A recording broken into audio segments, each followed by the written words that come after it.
I want to introduce you to the guest speaker tonight, Allison King. Allison is MBA 2008. She was a very involved student when she was at HBS, and she continues to be a very involved alum. She's the first one I call when I need someone on the panel, so thank you, Allison, for that. She's currently the Director of Global Marketing at Genzyme, and I know she hired at least one of you guys to be a summer intern, so you want to stay in touch with her, too. And the reason she's here is because she's on the board for Prize4Life, which she'll talk about more extensively, which is really a groundbreaking organization looking at different ways to raise money and to support ALS research. So without further ado, I'll turn it over to Allison.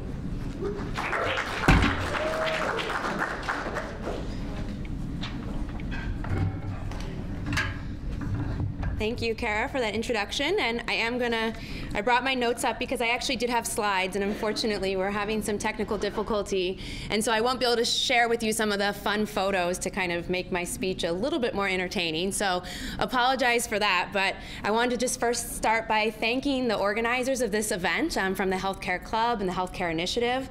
I was extremely honored to be asked to come back, and I have to say it gave me a little bit of an ego boost to be invited to come back to speak at HBS 4 years after graduation. And my husband, who graduated a year after me, I think he was a little bit jealous that I got the invitation to come back before he did. So thanks for giving me a leg up on the competition at home.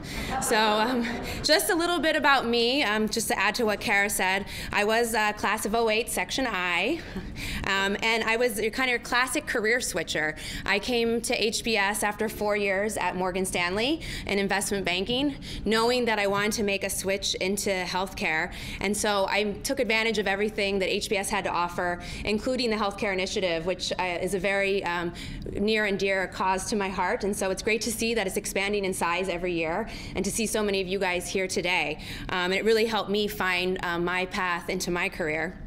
And so I interned at Genzyme in the business development group and then joined full-time upon graduation. I'm currently in my third role at Genzyme within 3.5 years. And I'll talk about that a little bit later, about rotating around. And as Kara said, I also sit on the board of directors of Prize4Life, which I'm going to talk about today. And in addition to that, I'm expecting a baby girl in September. So I'm very excited.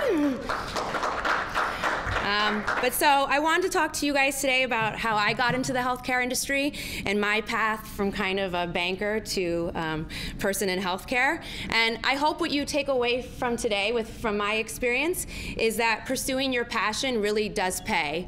And it may not pay off today or tomorrow, but I guarantee that in unexpected and potentially unintended ways, it will eventually pay off. And I hope you also leave today with kind of the importance of giving back to your community. And I think that we all have a responsibility to give back to our community. I'm going to talk about one way today, which I pursued through Prize4Life, but I hope that you all go back into the real world and give back to our community. So I wanted to start by introducing you to Avi Kramer. I would have had a photo here where I would have showed you him.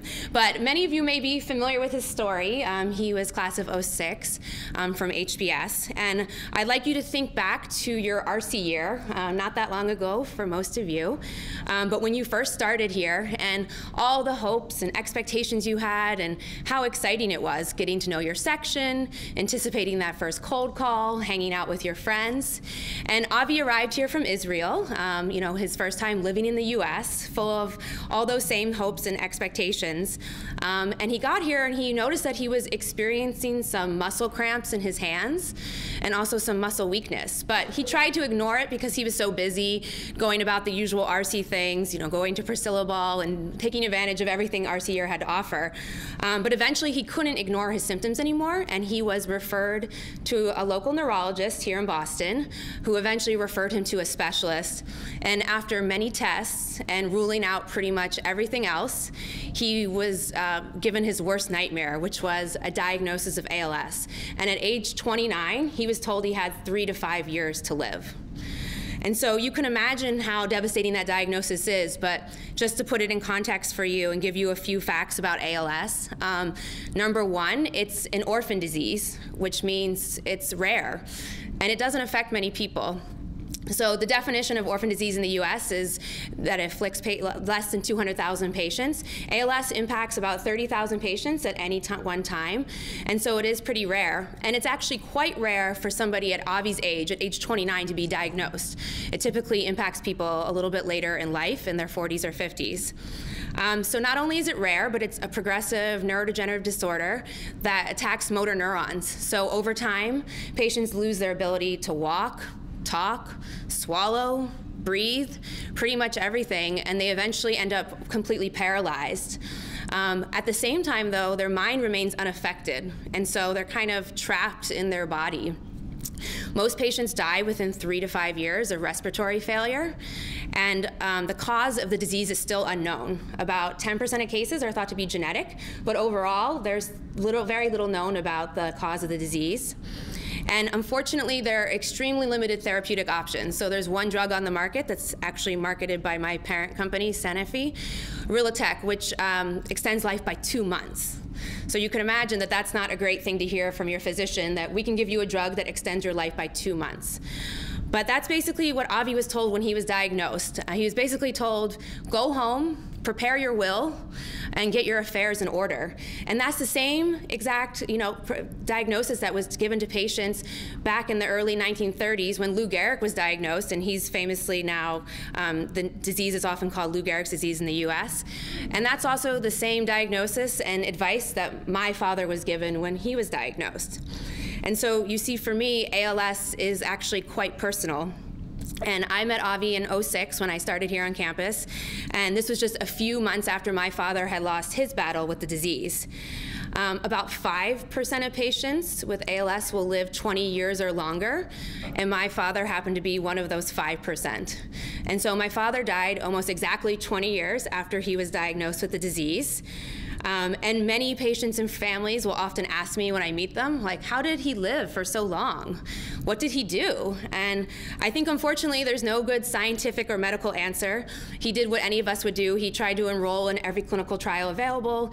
He tried, apheresis and other crazy treatments. And when nothing works, he resort to whatever will work. I remember once my aunt had somebody come and meditate in his room all day in silence, hoping that that would cure him. It's that desperate. But he tried everything, and I think, though, at the end of the day, it was really, a little bit of luck, but combined with his amazing spirit to live.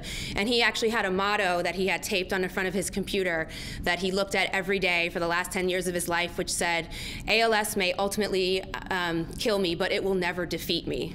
And we really felt like he never was defeated. But when he did lose his battle with ALS, I had a realization that my battle wasn't necessarily over yet. And I felt like I had a responsibility, and I felt like I had something I could add. And so I wanted to really help patients like my father and with other rare diseases. And so I knew I would spend my 2 years at HBS kind of figuring out what did that mean, and figuring out what my path was going to be in life to make this transition from investment banker to somebody who's making an impact in the healthcare community. And so now I'll go back to Avi's story, and I ask you to put yourself in his shoes. You're 3 months into HBS, and you're told you have 3 to 5 years to live. What would you do in his situation? And I think that many of us would consider dropping out of HBS and going home, spending time with our family and friends. That would be, one of the rational things to do. But Avi chose to fight, which I give him a lot of credit for. He chose to stay on campus, complete his degree, and he chose to see what he could do to solve this problem. And he decided to tackle a problem that obviously researchers have been trying to solve for over 100 years. But he was audacious enough and bold enough to think that he could really make a difference, and he could really make an impact on this problem. And so he chose to harness kind of the powerful resources that you have here available to you at HBS. He got his friends and fellow students together. He got the faculty and administrators to help him out. And they initially began fundraising, the natural thing to do. And they were very successful in raising lots of money for ALS on campus. But they also began to explore innovative ways in which they could accelerate ALS research. And I would say they kind of approached the problem almost like a case study. And they looked for innovative solutions to an existing problem. And so they went out and talked to biotech companies like Genzyme and like Biogen and asked them, why aren't you investing in ALS? What would it take for you to enter this space and develop a therapy for a disease like ALS? They essentially wanted to help de-risk the investment, and they found that there weren't a lot of groups out there who were necessarily focused on helping bridge that gap, or that translational gap between what was happening in basic research at the NIH and in academia, and then what the for-profit companies were focused on. And so given the fact that ALS has two pretty significant challenges, one, that it's neurological, and so it's very complex because it impacts the brain and central nervous system, and the second being that it's rare and patients die really quickly, so there's less funding, there's less interest from NIH, less interest from the public sector. They wanted to figure out how can we direct resources to apply time to this gap and help make it more attractive to industry to invest. And so Avi graduated with his class in 2006. He walked across the stage, which was a momentous occasion. And then shortly around that time, he founded Prize4Life. And now he's about 2 years into his disease, and he's decided to dedicate whatever time he has left to fighting this disease because he felt like he really could make an impact. And so they decided to found Prize4Life, and the idea was to use prizes as a powerful incentive to direct researchers and money to address that gap. And so they were inspired to do the prize model because of the X Prize, which some of you may be familiar with, which was a $10 million prize to launch a commercial aircraft into space. And so they figured this is a good, innovative way that we can tackle this problem that nobody else is using. And so the first test of the Prize4Life model was the $1 million biomarker prize that they launched in November in 2006. And the idea was that there wasn't a biomarker for ALS, which, as many of you know, is a pretty critical component if you want to measure disease progression, because it'll make clinical trials shorter, require less patients, and essentially cheaper for industry. And so since there wasn't this essential tool, they figured, let's see if we can get people to focus their time and attention on a biomarker. So they launched a $1 million prize, and the results they saw were pretty amazing. Over 1,000 solvers entered the prize from 20 different countries. So that's a lot of people suddenly interested in ALS. 2/3 of the researchers who entered into the prize were from outside the typical ALS field. And so again, it was attracting new minds to the problem, which is pretty amazing. And then at the end of the day, it also attracted about $4 million in investment to compete for this $1 million prize. And so that was proof that the model really did work. And we did award a prize last year to Dr. Seward Rutkov, who's actually here at the Beth Israel.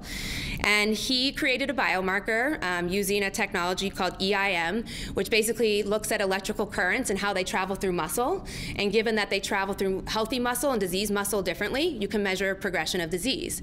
And so this has the ability to potentially reduce clinical trial costs by up to 50%. And so now this has really actually gotten the attention of industry. And so given that the model worked, which was a huge breakthrough, and Prize4Life, we're now focused on aggressively raising money for our next prizes, and also making sure that we're offering tools to researchers who are interested in looking at this translational space so that they have everything they need to help move the research forward. And so Avi now is 8 years after his diagnosis, and he is still out there making an impact. Even though he runs the organization from Israel, he does still travel to the US, and he meets with high net worth donors. He was recently awarded a big prize from the Prime Minister of Israel for the innovative work that he and Prize4Life are doing. And so even though he can no longer walk, he can no longer speak very well, and he can no longer gesture and things like that that are so easy for us. He's still out there every day trying to make an impact and fighting for all the patients out there who have this disease as well. And so I think it's pretty amazing that he's been able to, in this short time, make such an impact on the community, and to just think that it's already been 8 years since his diagnosis. He's already beaten the odds. And so it's really amazing. His spirit is, I think, is inspirational for everyone. And so I think healthcare is an amazing field to work in because you can make an impact. I mean, everyone in here can be like Avi. Everyone can make an impact on people. And I think healthcare is an amazing field to do that. And I was drawn to this industry because of my own personal experience, and I really wanted to be part of my father's legacy and Avi's legacy. But I also think, the healthcare industry is really appealing because it's a super dynamic, it's a super challenging industry, and I think that there are always going to be opportunities in the future for smart people, both on the scientific and on the business side. And so I think that it's a great place for HBS MBAs to be going into.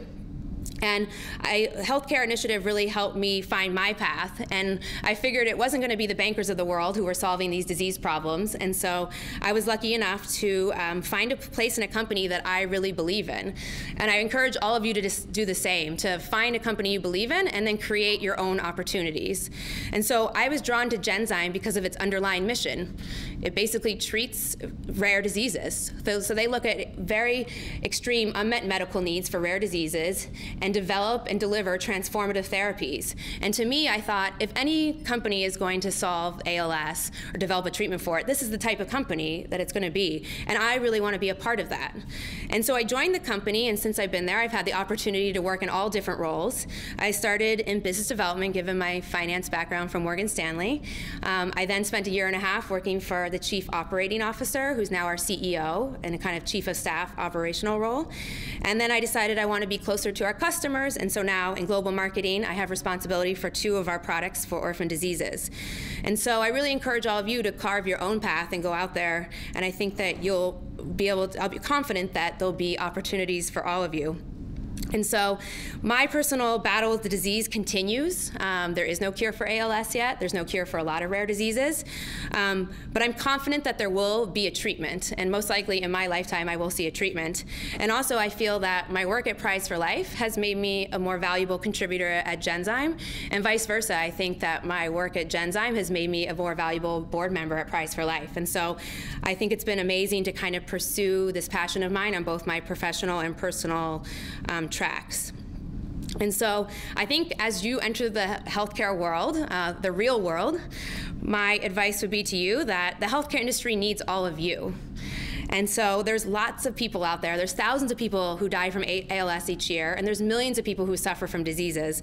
But they don't all have the resources and skill sets and mindset that Avi and all of you do. And so I encourage you to go out there and work in the healthcare sector. And as I said too, please find a way to give back to your community. I shared my personal experience today, but there's lots of ways in which you can give back to your community. And I told you my story today, but I know each one of you has a story and your own reasons for pursuing this path. But make your story part of your personal brand. And I think it's important to know who you are, what you're passionate about, and what you're good at, and follow your gut and leverage your passion. And I think you have to look at your career and life as an adventure. And if you do that, I think you'll have a pretty good ride. And obviously, I wish all of you guys the best of luck as you go out into the real world. I know it's a cliche, but these last few weeks are really special, and I encourage you to enjoy them. And I hope everyone takes some time off before you go out there and tackle the real world, because it's worth it, I promise. Thank you.